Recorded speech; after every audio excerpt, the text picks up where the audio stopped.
नमस्कार मित्रांनो, एन के ऑनलाईन क्लासमध्ये आपलं सर्वांचं मनपूर्वक स्वागत. मित्रांनो, 12वी बोर्ड परीक्षेचा अभ्यास करण्यासाठी पहिली महत्त्वाची स्टेप, आपल्याला ज्या विषयांची बोर्ड परीक्षा द्यायची आहे त्या विषयांचे संपूर्ण अभ्यासक्रम एकदा लिहून घेणे. जो काही अभ्यासक्रम आपल्याला प्रत्येक विषयात दिलेला आहे तो अभ्यासक्रम संपूर्ण एकदा नजरेखालून घालणं गरजेचं आहे. कारण हे सगळे अभ्यासक्रम त्या विषयातील एखाद्या शाखेवरती अवलंबून असतात किंवा 2 शाखेंवरती अवलंबून असतात. अशा 1 किंवा 2 शाखेंवरती हा अभ्यासक्रम डेव्हलप झालेला असतो. ती शाखा नेमकी कोणती हे तुम्हाला ही सगळी प्रकरणं पाहिल्यावरती समजतं. कारण जसं उदाहरण घ्यायचं म्हटलं तर अर्थशास्त्राच्या खूप शाखा आहेत. त्यापैकी 12वी बोर्डाला सूक्ष्म अर्थशास्त्र आणि स्थूल अर्थशास्त्र या 2 शाखांमधल्या प्रकरणांचा समाविष्ट केलेला अभ्यासक्रम आहे. तर त्यावरून आपल्याला कळतं की सूक्ष्म अर्थशास्त्रातली काही प्रकरणं आहेत, स्थूल अर्थशास्त्रातली काही प्रकरणं आहेत. सूक्ष्मचा जेव्हा आपण अभ्यास करू तेव्हा सूक्ष्मच्या दृष्टीने विचार करायचा, स्थूलच्या प्रकरणांचा जेव्हा अभ्यास करू तेव्हा स्थूल दृष्टिकोन डोळ्यासमोर ठेवून अभ्यास करायचा. हे अभ्यास करायला आणि तो अभ्यास समजून घ्यायला तुम्हाला ते आधी कळलं पाहिजे कुठल्या शाखेवरती कशावरती हा अभ्यासक्रम अवलंबून आहे. आणि तेच आपल्याला ह्या सगळ्या अभ्यासक्रमांमधून कळतं. आणि नेमकं काय करायचं आहे ना, कशाचा अभ्यास आहे हे पण तुम्हाला याच्यातून कळेल. तर त्यासाठी मी म्हटलं की सगळा अभ्यासक्रम लिहून घ्या. तुम्ही तुमची 6 विषयांची नावं लिहिली असतील, त्या प्रत्येक 6 विषयातल्या प्रत्येक विषयाचे अभ्यासक्रम 1 पेजवरती एक विषय अशा पद्धतीने 6 पेजवरती 6 विषयांचे अभ्यासक्रम लिहून घ्या.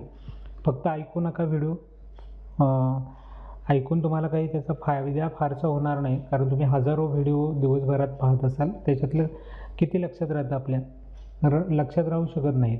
लिहून घेणं फार गरजेचं आहे. लिहून घेतल्यानंतर आपल्याला ते नंतरही पाहता येतं आणि बऱ्यापैकी चांगला अभ्यासक्रम तुमचा लिहून घेतल्यावरती होतो. म्हणून लिहून घ्या.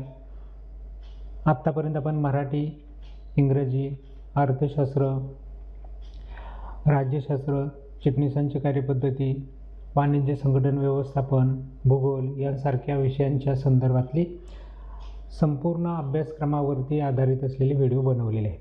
पण आता सगळ्या शाखांचे, सगळ्या विषयांचे अभ्यासक्रमाचे फक्त व्हिडिओ बनत बसले तर आपल्याला वेळ फार लागणार आहे. आणि बोर्डाच्या परीक्षेचं जे महत्त्वाचं अभ्यासाचं काम आहे ते विद्यार्थ्यांना सांगणं महत्त्वाचे, ते पाठीमागे राहून जाईल.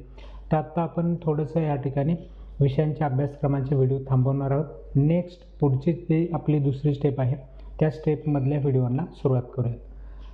तर याच्यातला आजचा विषय आपला आहे पुस्तक पालन आणि लेखाकर्म, म्हणजेच अकाउंट विषयाचे संपूर्ण अभ्यासक्रम आज आपल्याला विचारात घ्यायचे आहे. कारण मी 2 शाखांवरती विशेषतः भर दिलेला आहे. एक आहे आर्ट्स आणि दुसरी कॉमर्स किंवा वाणिज्य शाखा आहे. आर्ट्समधले बरेचसे विषय आपले झालेले आहेत, कॉमर्समधलेही बऱ्यापैकी विषय आपण कव्हर केलेले आहेत. याच्यानंतर वेळ मिळाला तर आपण त्याही विषयांच्या संदर्भातले व्हिडिओ करूयात. परंतु आत्ता नेक्स्ट स्टेप आपल्याला समजणं गरजेचं आहे. मित्रांनो, पहिली स्टेप होती अभ्यासक्रम लिहून घ्यायची. तर मी ज्या ज्या विषयांचे दिलेत ते विषय तुमच्यापर्यंत येतील. परंतु याच्या व्यतिरिक्त वेगळ्या पद्धतीचा 1-2 विषय तुमचे असू शकतात. तर त्यांचं अभ्यासक्रम लिहून घेणं बाकी असेल तर तुम्ही व्हिडिओची अपेक्षा न करता तुमच्याकडे सिलेबस अभ्यासक्रम कुठून तरी आलेला असेल, तुम्ही अभ्यासाला काहीतरी घेतलं असेल त्याच्यात तो आहे, त्याच्यातून लिहून घ्या. म्हणजे तुमचं हे काम या ठिकाणी होणार आहे. आणि मग आपण नेक्स्ट स्टेपला जाणार आहोत. त्यावेळेस मी एखाद्या विषयाच्या सुरुवातीला तुम्हाला त्या स्टेपची माहिती सांगेल. ती माहिती सांगितलेली जी माहिती आहे त्याप्रमाणे तुम्हाला इतर उरलेल्या 5 विषयांमध्ये त्या गोष्टी अप्लाय करून तुम्ही पुढची कामं करायची आहेत. कारण मी व्हिडिओ बनवत बसलो की फार वेळ जातो. मला जसं शक्य होतं तसं मी ते बनवत जाईल. पण तुम्ही एवढा स्लोमध्ये जाऊ नका. नोव्हेंबर, डिसेंबर, जानेवारी आपल्याकडे 3च महिने आहेत. थोडं फास्ट करा. एका विषयाची माहिती सांगितली, कळली, समजली की लगेच तुम्ही दुसऱ्या विषयाच्या संदर्भात तशीच माहिती गोळा करून तो पाठ कंप्लीट करून घ्यायचा. असं सगळ्या विषयांच्या बाबतीत तुम्ही करायचं.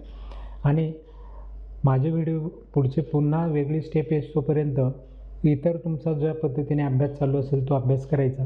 मी जेव्हा परत एखादा नवीन मुद्दा सांगेल त्या पद्धतीने अभ्यास करायला सांगेल त्यावेळेस पुन्हा त्या अभ्यासकडे या. नाही तर मी एवढं सांगितलं, एवढं झालं आणि तुम्ही शांत बसलात पुढच्या व्हिडिओची वाट पाहत. तर पुढच्या व्हिडिओची वाट पाहत बसायची नाही. तुम्हाला डायरेक्ट अभ्यासक्रमाला सुरुवात करायची. तुमच्या पद्धतीने अभ्यासक्रम अभ्यासत राहायचं आहे, त्याच्यासोबत मी सांगितलेल्या गोष्टी फॉलो करायच्या. तर मित्रांनो, चला पाहूयात पुस्तक पालन आणि लेखाकर्म अकाउंटमध्ये कोणकोणती प्रकरणे. आता मी इंग्रजीमधून सांगते, मराठीमधून विचारात घेत नाही, कारण फारसे विद्यार्थी मराठीमधले नाही आहेत.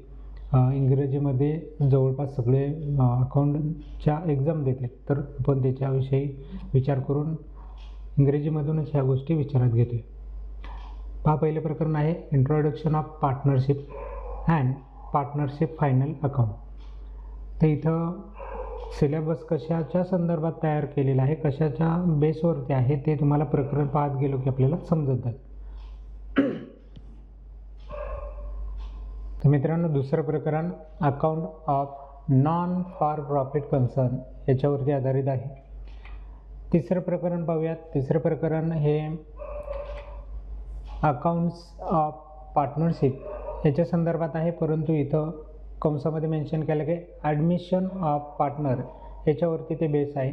म्हणजे पार्टनरशिप आपण जी फर्ममध्ये करतो, बिझनेसमध्ये करतो, त्या पार्टनरशिपच्या वेळेस जे पार्टनर आहेत ते जेव्हा आपण ॲड करतो, एखादा नवीन पार्टनर आपण त्या फर्ममध्ये समाविष्ट करून घेतो आणि अनेक पार्टनरचे आपण जेव्हा बिझनेस बनवतो तेव्हा ॲडमिशन कशा पद्धतीने त्यांचं करून घ्यायचं, कशा पद्धतीने ते ॲड करायचे आहेत, तर त्याच्या संदर्भातलं अकाउंटिंग कसं केलं जातं हे या ठिकाणी ह्या प्रकरणात दिलेलं आहे.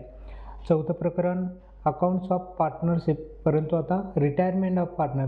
काही वेळेस आपल्याला पार्टनर काढून टाकावे लागतात किंवा काही पार्टनर सोडून जातात.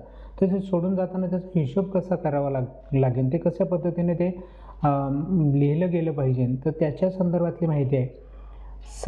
पाचवं प्रकरण नेक्स्ट पुढचं अकाउंट्स ऑफ पार्टनरशिपच आहे, परंतु डेट ऑफ पार्टनर. कधी असं आपल्याला दिसून येतं की जे पार्टनर आहे त्याच्यातल्या एखाद्याची अचानक डेट होते, एखादा पार्टनर मृत्युमुखी पडतो, तर अशा वेळेस त्या पार्टनरच्या संदर्भातले काय निर्णय घ्यायचे बिझनेसमध्ये आणि त्याचं अकाउंटिंग कसं करायचं, तर हे पार्ट तुम्हाला या ठिकाणी दिसून येतात.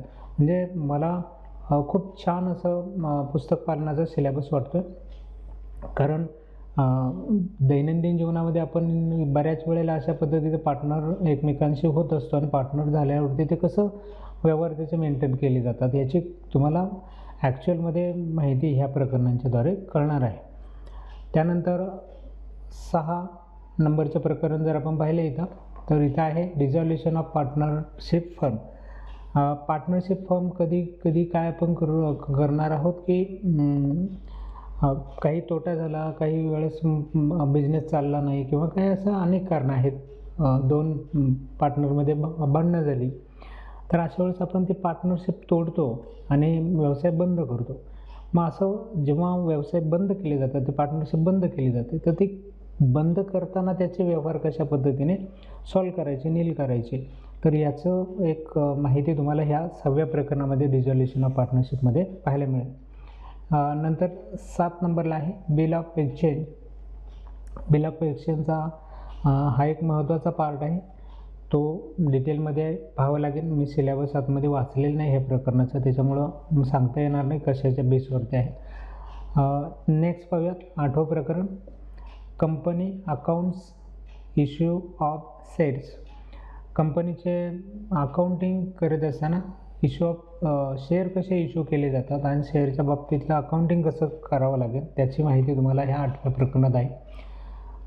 9वं प्रकरण यानंतर आहे analysis of financial statement. Firm ज्या चालतात, जे तुमचा बिझनेस चालतो त्याचं जेव्हा आपण अकाउंटिंग करतो तेव्हा फायनल एक अनालिसिस आपल्याला त्या फर्मविषयी किंवा पार्टनरशिप असेल किंवा कुठलाही बिझनेस असेल तर त्या बिझनेसच्या त्या कंपनीचं फायनल एक स्टेटमेंट येतं आणि त्याच्यावरून सगळी माहिती तुम्हाला त्या कंपनीची कळते, सगळे अकाउंट्स कळतात, सगळे डिटेल कळतात.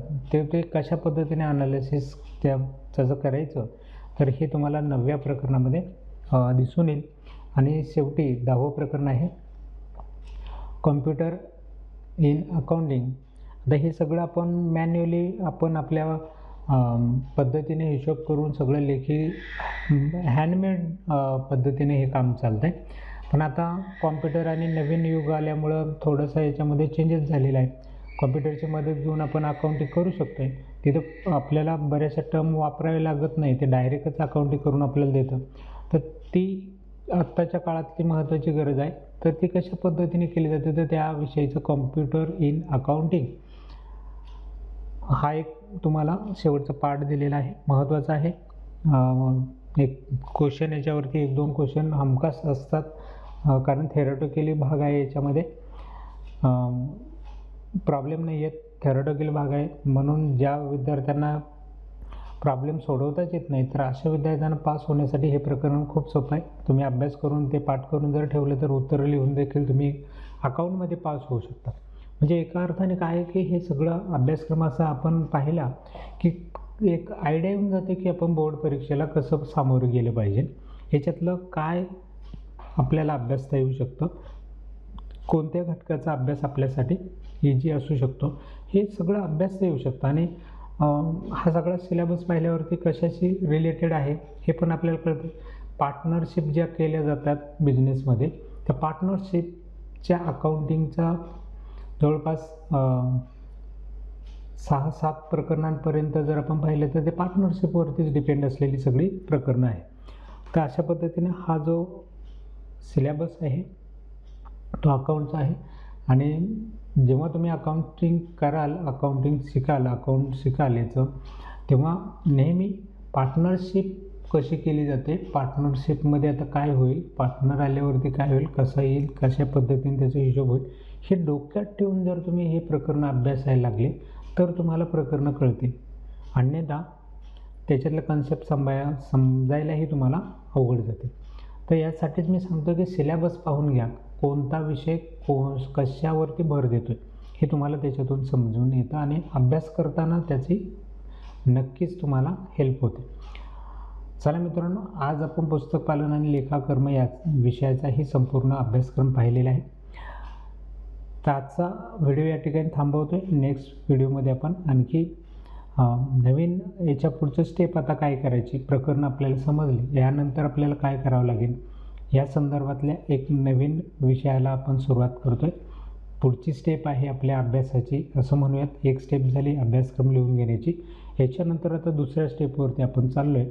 तर दुसऱ्या स्टेपवरती जाऊन आपल्याला काय करायचं त्या स्टेपवरती याची माहिती येणाऱ्या व्हिडिओपासून आपण पाहणार आहोत. तर तेव्हा हे व्हिडिओ पाहायला विसरू नका. अजूनही बऱ्याच विद्यार्थ्यांनी चॅनल सबस्क्राईब केला नसेल तर सबस्क्राईब करा, जेणेकरून असे भविष्यात आपण बोर्ड परीक्षेच्या संदर्भात खूप माहिती विचारात घेणार आहोत, पाहणार आहोत. तर ती सगळी माहिती तुमच्यापर्यंत येऊन बोर्ड परीक्षेला तुम्हाला मदत होईल. चला तर मग भेटूया पुढच्या नवीन व्हिडिओमध्ये. तोपर्यंत नमस्कार.